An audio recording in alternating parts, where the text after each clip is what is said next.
포즈지. 하. 잠깐만요. 한 번.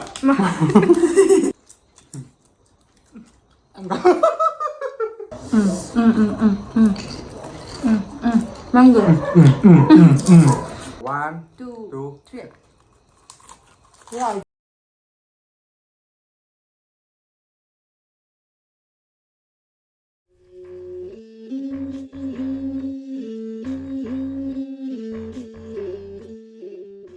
미디엄 프리미엄부 ꯈꯨꯔꯨꯝꯖꯔꯤ ꯉꯁꯤ ꯆꯤꯞꯁ ꯆꯥꯗꯣꯏꯅꯦ ꯆꯤꯞꯁ ꯂꯣꯏ ꯁꯨꯔꯦ ꯉꯁꯥꯏ ꯈꯣꯏꯗꯥꯒ ꯇꯧꯔꯒ ꯂꯩꯊꯔꯨꯔꯦ ꯆꯤꯞꯁ ꯑꯗꯨ ꯁꯤꯗ ꯅꯨꯗꯜꯁꯁꯨ ꯌꯥꯎꯔꯦ ꯅꯨꯗꯜꯁ ꯁꯥꯁꯅ ꯀꯣꯅꯤ ꯈꯔ ꯍꯧꯅ ꯈꯜꯂ ꯅꯛꯁꯜꯂꯛ ꯌꯥꯝ ꯂꯥꯞꯅ ꯀꯦꯃꯦꯔꯥꯗ ꯍꯧꯔꯁꯤꯔꯣ Horse. ꯁꯤꯗ ꯀꯣꯛꯁꯨ ꯌꯥꯎꯔꯦ ꯇꯨ ꯀꯣꯛꯁꯦ ꯑꯃꯃꯝ ꯊꯛꯀꯦꯅ ꯑꯍꯨꯝꯅꯦ ꯁꯤ ꯑꯅꯤꯗꯨꯕꯨ ꯂꯩꯔꯤꯅꯦ ꯑꯍꯨꯝꯅꯦ ꯁꯦꯕꯣꯠꯇꯤ ꯅꯪ ꯊꯛꯑꯦ ꯀꯣꯛꯁꯦ ꯑꯃꯃꯝꯅꯦꯕ ꯁꯤ ꯊꯛꯇꯣꯏꯁꯦ ꯍꯦꯟꯅ ꯆꯥꯎꯕ ꯅꯪ ꯍꯥꯟꯅ ꯀꯥꯈꯠꯂꯨꯅꯦ ꯈꯔ ꯌꯥꯗ꯭ꯔꯣ ꯈꯔ ꯈꯜꯂꯣ ꯑꯗꯣ ꯚꯤꯗꯤꯑꯣꯁꯤꯕꯨ ꯂꯥꯏꯛ ꯇꯧ ꯍꯥꯏꯔꯝꯃꯣ ꯁꯕꯁꯀ꯭ꯔꯥꯏꯕ ꯇꯧ ꯍꯥꯏꯔꯝꯃꯣ ꯀꯦꯅꯤ ꯁꯨꯝ ꯍꯥꯏꯖꯤꯜꯂꯣ ꯚꯤꯗꯤꯑꯣꯁꯦ ꯂꯥꯏꯛ ꯁꯤꯌꯔ ꯁꯕꯁꯀ꯭ꯔꯥꯏꯕ ꯀꯃꯦꯟ ꯂꯣꯏ ꯇꯧꯕꯤꯔꯝꯃꯣ ꯂꯣꯏ ꯁꯨꯅ ꯑꯍꯥꯟꯕ ꯑꯣꯏꯔꯒꯗꯤ ꯁꯕꯁꯀ꯭ꯔꯥꯏꯕ ꯇꯧꯁꯟꯕꯤꯔꯝꯃꯣ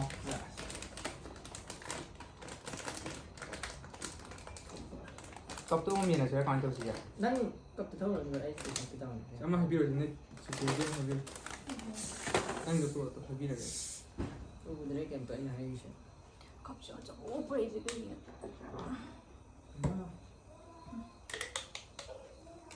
ꯅꯣꯡ ꯆꯨꯔꯦꯍꯦ ꯅꯣꯡ ꯆꯨꯔꯦꯍꯦ 아직 많이 타나요? 그럼. 그러게. 당가이다. 그냥 당가 뽕. ꯀꯣꯛꯁꯦ ꯍꯥꯎꯋꯦ 야래. ꯁꯥꯕꯅꯤꯅ ꯋꯥꯠꯂꯝꯈꯤꯅꯤ ꯁꯤꯒꯤꯗ ꯕꯤꯌꯔꯅꯗꯤ ꯍꯧꯖꯤꯛ ꯀꯣꯛꯅꯦ 미안해도 아마 껍질 미안해봐.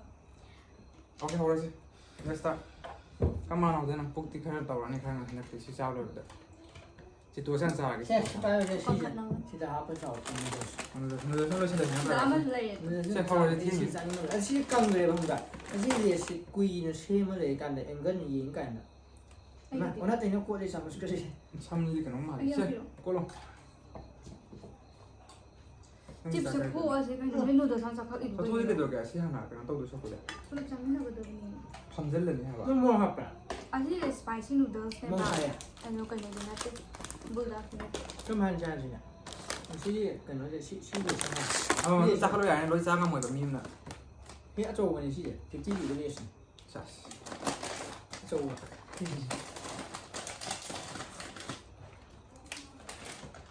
ꯁꯤ ꯍꯥꯞꯄꯧꯔꯥ ꯁꯤꯗ 한국 누들.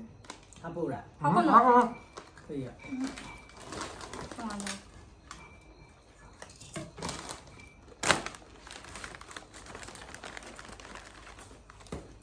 누들이 통렬.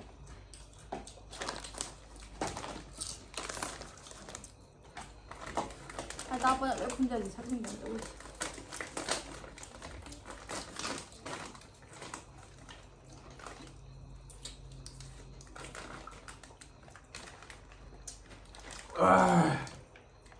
ꯈꯅꯥꯎ ꯀꯨꯟꯗ꯭ꯔꯦ ꯑꯩꯗꯤ 시험. 도리토스네 ꯑꯩ ꯈꯤꯇꯪ ꯍꯥꯏꯕꯁꯦ ꯈꯅꯥꯎ ꯀꯨꯟꯗ꯭ꯔꯦꯅ ꯈꯥꯡꯉꯦ 이게 사인들라서 그냥 짜먹이야 그냥 너 이제 뭐 합니다 또 양호. 폴로 있다 한국도 뭐 하. 그냥 가지고 그냥 너희 큰 거뭐예 그러면 이상해. 차이가 우드라가 거 가지고 많이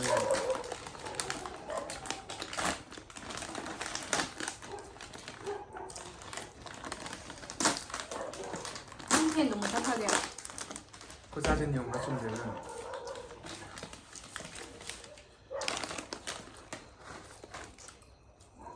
애루미늄 폴가ทำ 살다 해도 누가 지금 갖다 빼야지. 왜 깜짝 놀래? 그건 시야라서 10%면 당다가 지 CCM 더 자토 지금 시간 자토 그게 시간 그래 가는 거. 아니 오 다다요.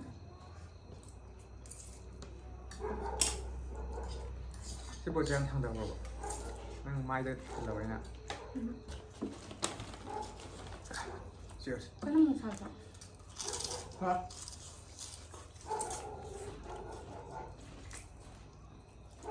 是菜。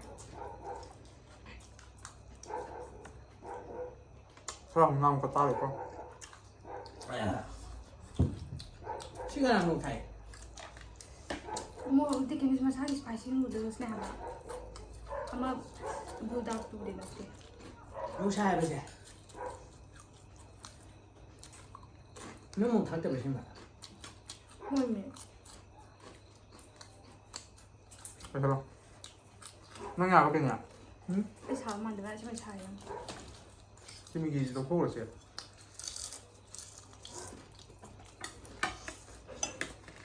아마 가고 온게. 드디어 알아. 하지 제는 생각해 봐. 잡아 해주세요. 잡아 해야 돼. 이제 얌 제일 참제. 클로드 배.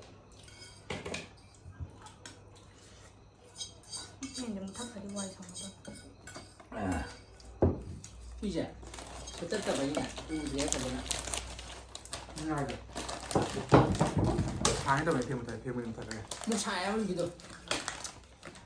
까티브로 까티바라 좀.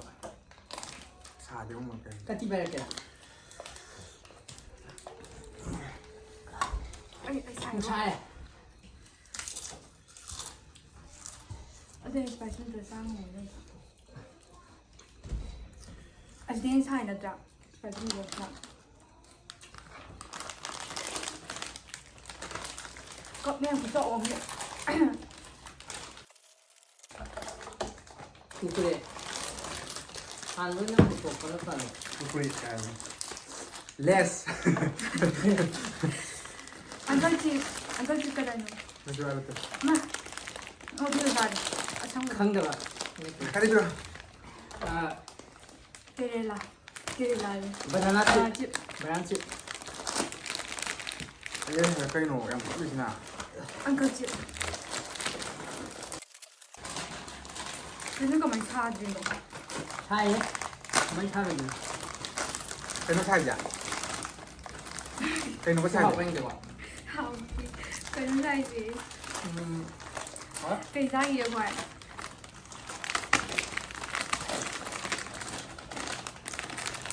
một con mèo bị cô ẻo ngò qua Dùng đấy, rau rau. đã xin Chưa hỏi. Rau rau. xin dụ Cái nó phải à không bây giờ thầm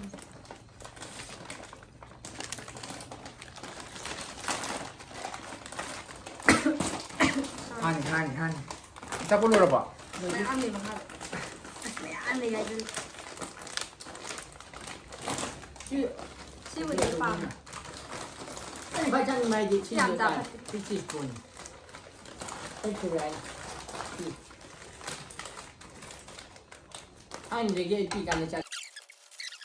Anh phải đi học đi. À xí.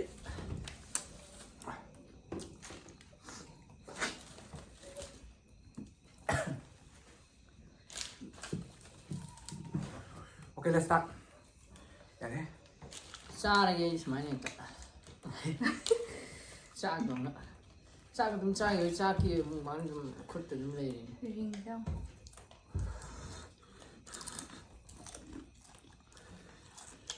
Mà cái 싸 tí hồng rồi. mà mang thôi mèo mà mang đi trên mèo thì riêng đây là mèo 그거 이거 잠깐만 컬러만. 컬러니까. có chừng 그는 자들 이거 맨날. Nếu là em khơi gì?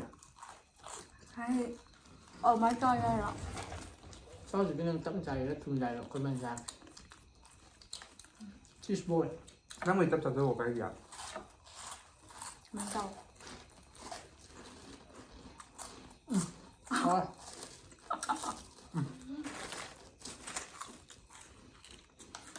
Mua to rồi.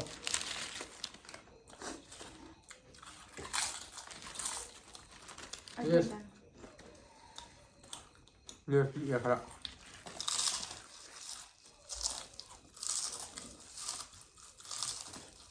그냥 하여간 돼.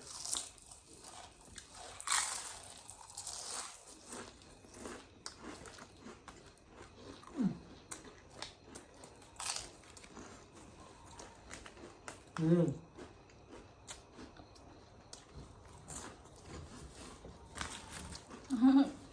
นิ่งที่กันหน่อยจ้ะ ต้องหาข้าวสุกด้วยหรอ วาร์ดานะกันดะ มามังกับ มานะ ตอนนั้นเราเตา มาเท่านั้น อ่า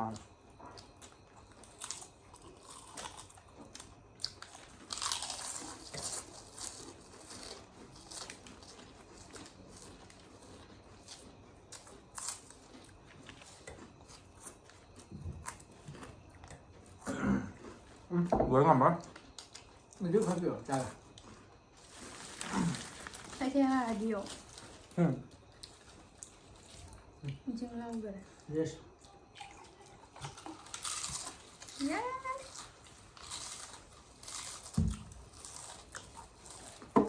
กูเคยได้ยินใจไง พอเรา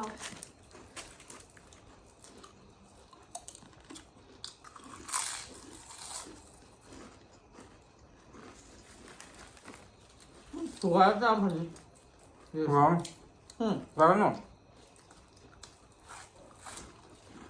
ยาจะนวลตัว โอ้ยจะมาเปิดอะไรนะ ไปบ้าง มากับคนฮับปะใช่มาบางคนมันจะให้มันหรือซาไปเลย มันก็ฮับสิละ จ้า มันจะมาตีมาฮับสิละล่ะอ้อมเหมือน บางคนพกกระเบียดทุกตัวได้เลยบางคนพกกระเบียดบางคนพกกระเบียดทุกตัวแบบไอ้นี่ร้อนกำเราปวดอย่างเงี้ย ผมจับจิมินนะ是啊，真的很美味，是这家不呢？ ข้างเดียว ข้างเดียว 是还有一个， พวกกันจะกล้าหรือไม่ จิบจามปามันก็จะใช้ซาดิสุมวยเตียนนี่ใช่ปะ 是还有， จิบสูอกไปอันไหนเดี๋ยวบ่ต่อสุใช้ซาวดู 哎是还有嘞， นั่นนี่เป็นเป็นหนุ่มให้ป้าแม่ เป็นหนุ่มให้ป้าเลย ไอ้หรอโอ้ ไอ้ที่ที่มา ข้างเดียวจริงอยู่ซาดิ 是还有一个，是是还有， เดี๋ยวเนี่ย ลึกพอจ้ะมาแล้ว 多利多西嘞，多利多西， อ๋อ ไอ้คนโอนายชิ้นนั้นเดิมเป็น ที่เราไปจอดกับเจ้าดุม นั่นเองทำดอกตาลเป็นดับตัว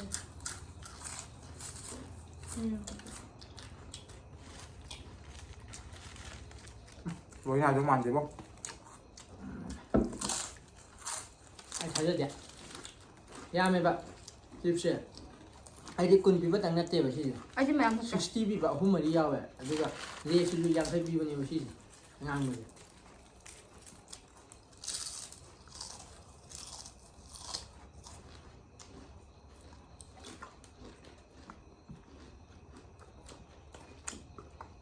pas $700 มันคือจิบเนี่ยมา$700ก็การน้ำก่อน$700ก็การน้ำก่อน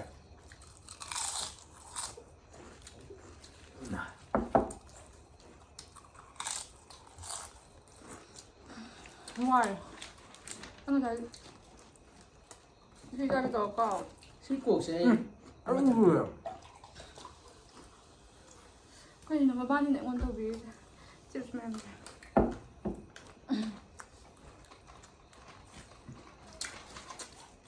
มาทักจะไหนแม่จ้า ใครจะว่าเลยจ้ะ โดยตัวสกินเนี่ยคำเด็ดคำเมื่อ ไอ้เห็นแล้วก็จะ มัน这里就差了。 เอาเลยจีสกินอะไรอันนี้เลยตัวเอามาดูงานลงอ่ะ เอาต้องจับโมโลคายอ่ะ 是，俺们这有没ทักซี่เนี่ยนายแบบ นะแบบน้ำปันนี่ปรึกษากันเจ้าจ้ะ ที่ไหนจะอะไรจ้างเหมือนกันเลยสิจ้างมันก็จะพุ่งอายุนี่แหละ บอยไม่ช่วยมัน คอมเมนต์ป้าใจน้อยอย่าง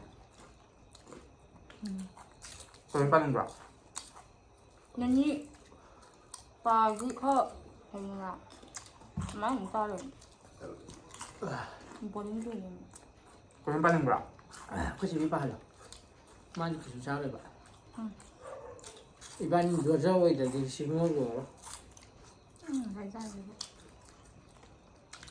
มาม่ากินจานแต่ไปดูดิจ้าไปดูพอได้มาทั้งแบบตักกับน้ำตาล ไม่ได้ชิมาถ้าจะนาเลยอะวะถ้าจะนาไม่เนี่ยถ้าจะรู้จักมันเนี่ย เกี๊ยวที่นี่ถ้าแบบก็ที่เลยได้เนี่ย ขนาดเป็นกระต่ายพวกมันดีพอตัวอ่ะให้ยกคนให้ยกเลยว่ะ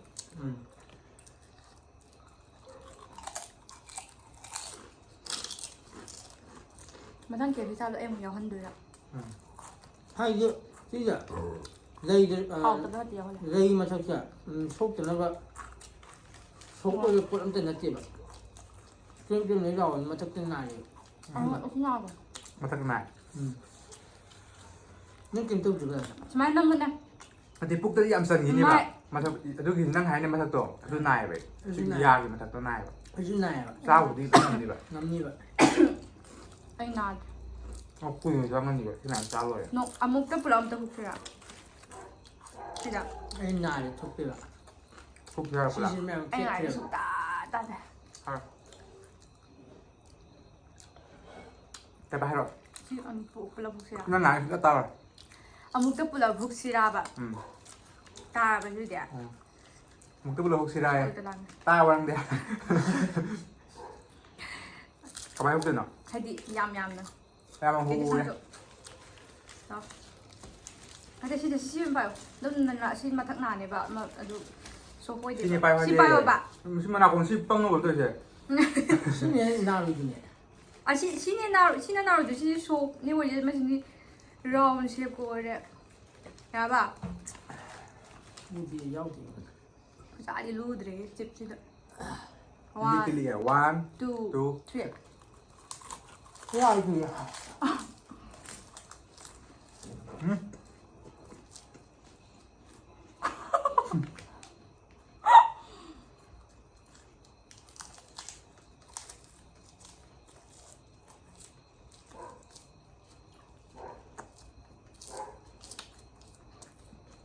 เอาไว้ให้พูดจะรวยกินกันใส่เอาไว้ให้พูดจะรวยกินแบบนี้ 我们没，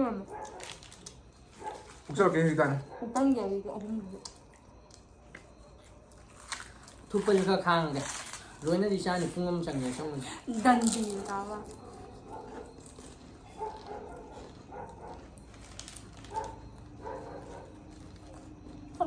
放着五个， ไอ้กราฟทำไง 今天让不让吃？ ทำไงไอ้กราฟเนี่ย 哎，今年，泡， กินให้ทำไง 泡。 ra đấy chứ อยากเข้า 泡ไปเลยอีก งามพัดเลยไปเลยเนี่ย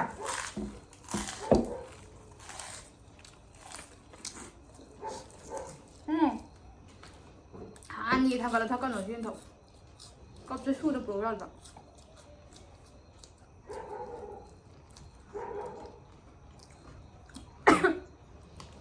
ธรรมดาอยู่นั่นพาก็เลยงับตะกันจน suy mà hỏi à อะไรท่านั่นก็มาแล้วจ้ะ ทำมีดีทางว่านี่สิ nhớ thì xin làm thì còn mà thấy cái gã làm học tạm nó phải mua nó cầm tay hỗ trợ nó là ปล่อย cây của cái gì mà thật giả thì nó hay đây nè à งง ngô hay bảo mà anh mà thật tỏ ai thì hầu ở đây xin năm gì rồi thiệt đấy bảo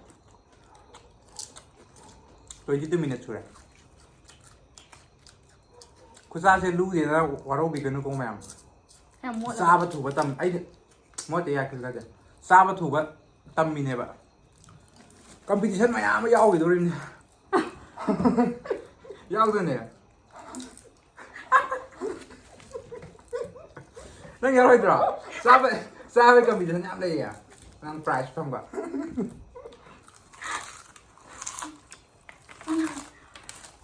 โธ่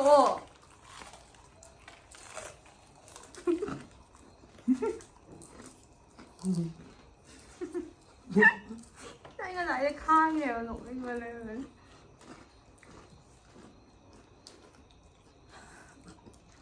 ทับจี ไอ้อีทั่วมัน อาชีพงงหมดตัวอีทั่วมัน ตัดเลย ตัดเลย Don't try this at home ใช่มันดีกว่าสิฟิล์มช้ามันเบลเนี่ยนี่มันจะไปตัดนะครับ 까이 남들도 뭐가 약간 같더라. พวกมึงจะอะไรเนี่ย ใส่กระเริ่มไปหมันเจ้าเลย 잠깐 이따 하면 ที่บ้านนั้นสิมาจับ 말해. มันว่าอ่ะ 뭔데? มันทั้งเข้าไปเจอแกต้องขันเงา 하. มันชื่อสิเดีย excuse store 오늘 아홉 달 전에 아이 기다리자 아홉 달. 야. 약간 이런 거 아니지 봐. 아홉 달 올라갔더니 아홉 달. 어때 봐. แมทสโตนี่ยังดูปั้มเลยไปเนี่ยแกนี่ถ้าอุดรบันนัดละแกโรยน้ำซาแต่พวกเราประตอกะมานำทู่ตัวนี้แมทสโตนี่ครับประกอบยูทูบป่ะทราบไหม 어제 아이폰 유튜브도 먹방 같은 거 그때 감독 백바하고 카드. 낭인데 상대.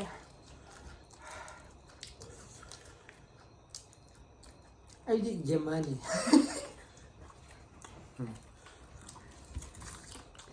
떨리는 짱도가 짱이다. 싸이. เนี่ยเลยจะตัดน้ำหนึ่งดีกว่าตัดไปทุบไปก่อนเอามันทั้งจาน ทุกปีวะ แล้วอ่ะคุณทุบเราทุบมันจ้าเดียว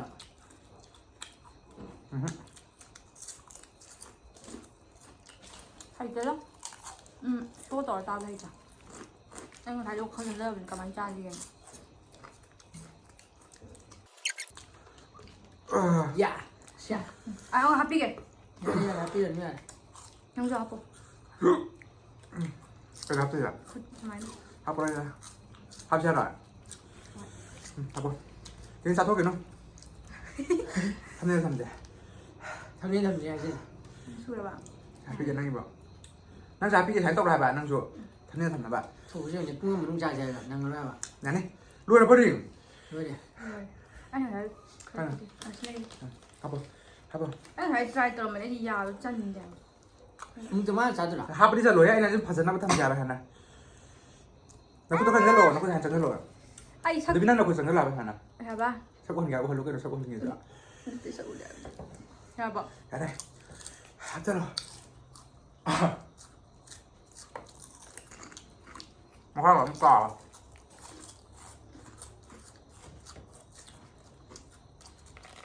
수염 내 와인지 다 저러도 돼. Why? 얘 필레 분석하가 방학도에 실내 라인에 몰려. เกมที่เราค่อยนั่นเนี่ยคงแต่เนี่ยมาคล้ายตากันทีมสัตว์ปะนี่ป้าตากันแต่ก็ยังทางกับน้ำก็ได้ทางมันโดน 내 빠가 빼앗다래. 구글에 한번 짜자. มาใส่กูเคยซัดเอาไปนะไอ้นั่นเคยมันโบราณเลยนะ 피디 별자. 근데 낭시 알로에다 꼬꼬에도 가 믹서스 라이다.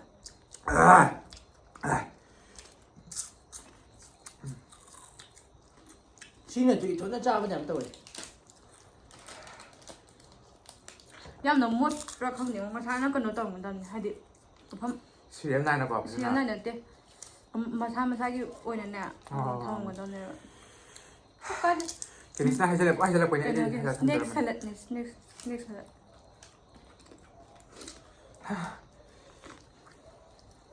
소금이 아무도 야오게 하라. 먹어봐. ว้าวเลยนะแต่แบบจินเจนายแบบ What is the black man doing guy? 사는 브레이크 디 브레이크 진짜. 말디 뭐지 프렌드 브레이크 오브. 나 블랙 알아.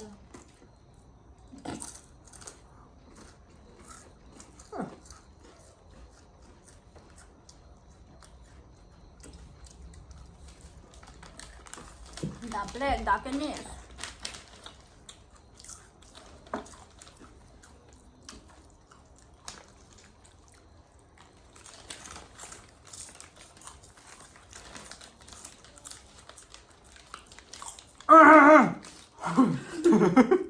한기다. 욕해서 내가 너랑 봐.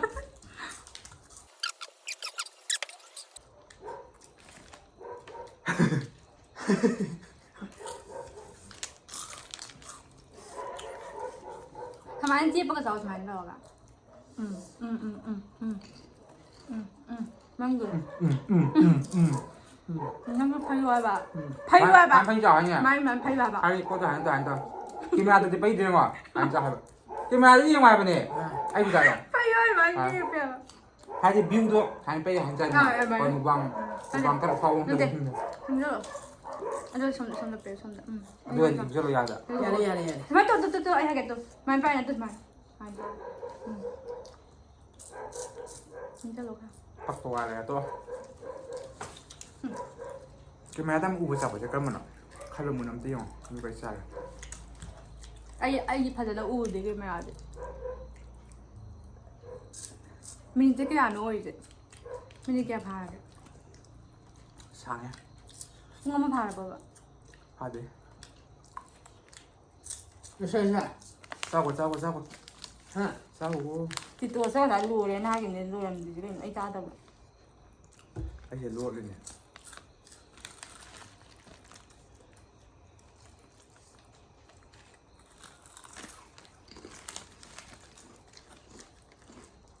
นี่ก็จิบจะห้องดี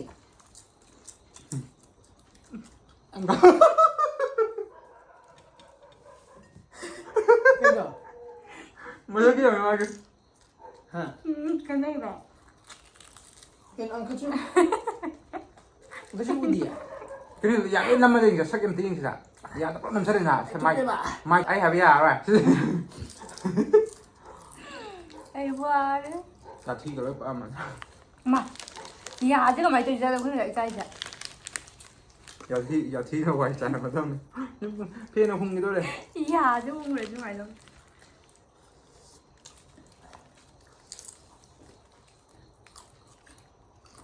cái hạt này của chó mai đến rồi แม่ไอ้ก็มันสุ่มจ้าเลย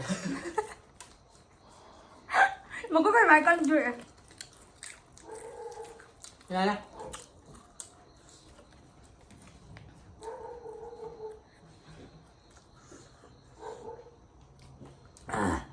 ไม่ใช่ใช่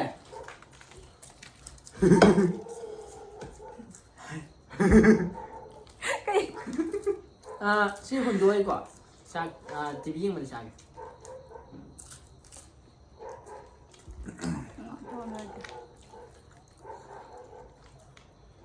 ที่รู้ใช่ไหมไอ้มาทักสุนัข đi ด้วย băng qua quan แต่ตัว đây ไอ้ยามที่รู้อะไรนะ 살아 들어보자.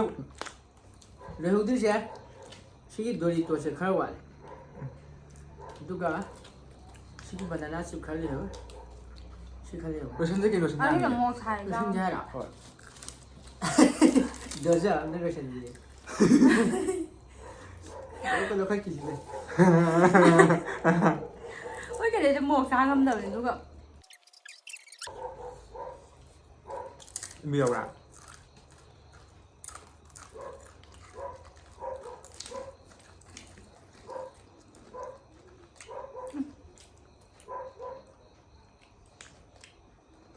응 한개 더 해줘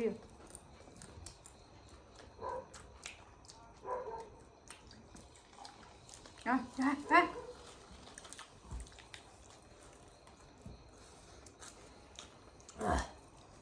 그럼 남 우리가. 하지 마.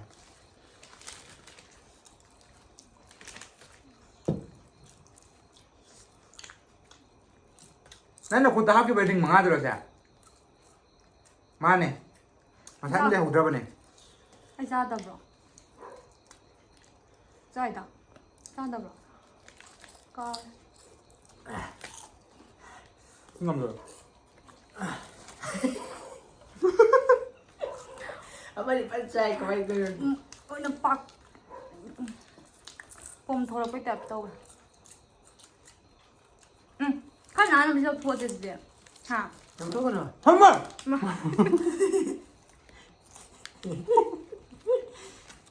เฮ้ยชื่อยาวแก่อุดตัวเนี่ยเหรอเคยดู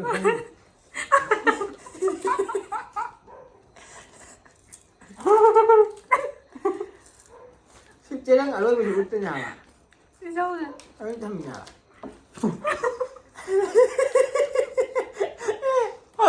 ꯀꯥꯞꯊꯣꯛꯈ꯭ꯔꯦ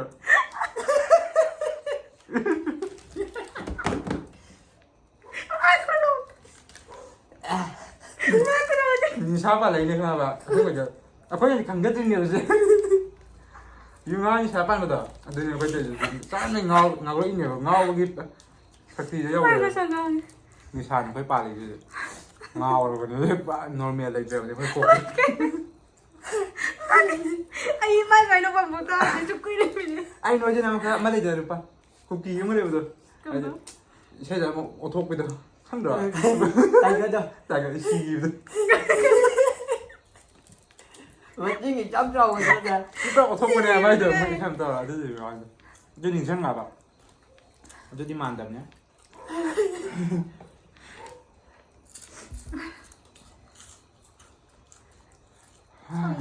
ꯑꯩ ꯉꯝꯃꯔꯣꯏ ꯑꯩ ꯋꯥꯔꯦ 근데 말 이제 그거 뛰노기만 하네. ꯑꯩ ꯃꯊꯛ ꯇꯨꯞꯄꯅꯁꯨ ꯌꯥꯗ꯭ꯔꯦ 어? ꯁꯝꯁꯦ ꯄꯨꯔꯥ ꯊꯤꯔꯦ ꯉꯁꯤꯗꯤ 아이잖아요.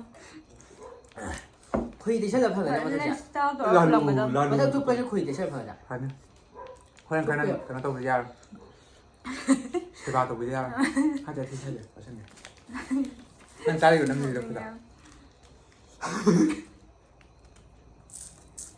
ꯀꯥꯎꯊꯣꯛꯈꯤꯗꯨꯗ ꯑꯝꯇ ꯌꯦꯡꯅꯤꯡꯉꯦ ꯅꯤꯡꯁꯤꯡꯅꯤꯡꯉꯦ ꯑꯝꯇ 짜. ꯍꯥꯏꯔꯒ ꯄꯨꯛ ꯂꯥꯎꯊꯣꯛꯄꯗꯣ 어디? ꯍꯥ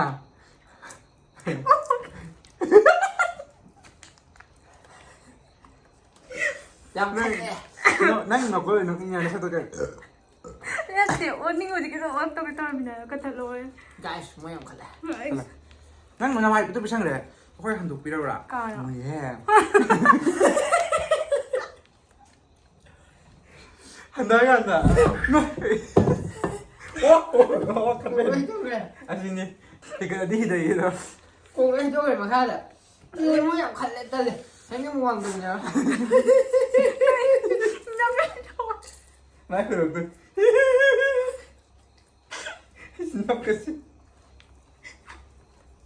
또 얌랑이 너무 서러하니 랑은 남자를 너 사지 않는 얌랑도 까이는 칼레버. เดี๋ยวมันมาฆ่าโกงแล้วให้โดนใครอ่ะสิ 너희들 보냈지? 아이 글라스 기준에. โกงแล้วเตาอะไรแบบโกงที่โกง 괜찮나 괜찮나 어제 비디오 어때? 아이다. 야꼭 닦아내 야래 툭배 ก็เนี่ยแบบ 어떡도 소화해 အတိတ်ရဟန်တဲ့သူสิปกวนยำยำสิบัวสิช่วยอะไรสิมาไอจี้ก็ต้องปีสิยาเลยยำมันเลย 아이 doktor.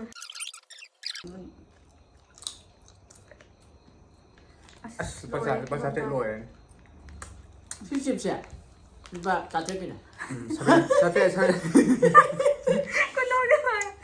야가 제일 로에 I mean 700 700 สกอต 한 가지 감독을 ไม่ต้องคำเลย 40 플러스 30가요. 아니 인생이 원래 돼 ไม่หรอกูกินในเฮมไม่ได้ถ่ายแล้วใช่ไหมเนี่ยพอดีสกอตเกินได้แบบ 어쨌든 아마 조커리냐 조커리 걔봐 แต่ก็ 딸거리랑 인생이 그런 할 세우 누빠를 ใช่ก็จะไม่ได้ถ่ายแล้วก็ได้ใช่ก็จะไม่ 나한테 ได้ 누빠를 세상에 많은 어떻게 또 우리 나시 해보라 하 아마 해보네 찍고 해보라 삐꼬 할 거라면 해보네 아들 나는 아무데나 감독할 거냐 너 할 거다 이게 까도 너. 컴들어 말했을 뻔도 ไม่ใช่ดีๆไอ้ทางนี้ทำช่วยรวยแล้วกว่าที่ไม่ใช่กูที่นั่นจะ 야, 드레시대야. ที่สาวช่องมันดีอ่ะที่ 드레시대 아이복 옷. 야래 아이복 옷 봐. 그거. 그이노 라이크 서브스크라이브 วิดีโอเช่รวยพังวิดีโอมักตา 컷까지. รวยทักกันเสร็จไอ้ยังก็รวยมาก 대행 별로 막 แล้วไลค์แชร์ subscribe คอมเมนต์ตัววิดีโอ 바이바이